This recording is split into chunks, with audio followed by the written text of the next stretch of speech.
Hello, good evening.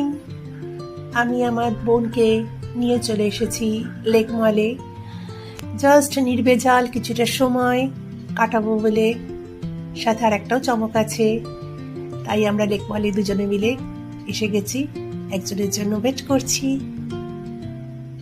ওই যে দেখতে পাচ্ছেন, এ হচ্ছে আমার আর একজন বোন। আমরা সব সময় তিনটে মাথা একসঙ্গে থাকতাম যখন ছোট ছিলাম। আমরা যখন কৃষ্ণনগরে থাকতাম বিয়ের আগে, একসাথে বলতে গেলে আমরা বড় হয়েছি সবাই। আমরা মোটামুটি পিটোপিটি, আমি সব থেকে বড়। তনুর সাথে তো প্রায় আপনাদের সব ভিডিওতেই দেখা হয়, কিন্তু আমার এই বোনটার সাথে একটু কম দেখা হয়, কারণ ও একটু দূরে থাকে কর্মসূত্রে, অনেকটাই সময় পায়ও না আমাদের সঙ্গে সেরকমভাবে দেখাশোনা করবার। তাই আমরা মাঝে মাঝে একটুখানি এক জায়গায় হই। যাই হোক, এত গল্প করছি অলরেডি মাথা যন্ত্রণা শুরু হয়ে গেছে। তো বলা হলো চল একটু কফি বা চা আমরা কিছু একটু খাই। দিয়ে আমরা একটা চার শপে আর কি দুটো চা অর্ডার দিলাম, আর বোন বলল ও খাবে কফি।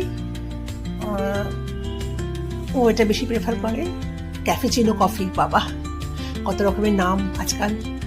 যাই হোক, ও কফি নিয়ে নিল, আর আমি আর আমার এই বোন 2 কাপ চা নিয়ে নিলাম মাটির ভাঁড়ে। কি সুন্দর তার স্মেলটা, দারুণ হয়েছিল চাটা, গরম, পুরো মাথা যন্ত্রণা নিমেষে গায়েব হয়ে গেল একদম। এত সুন্দর চাটা খেতে।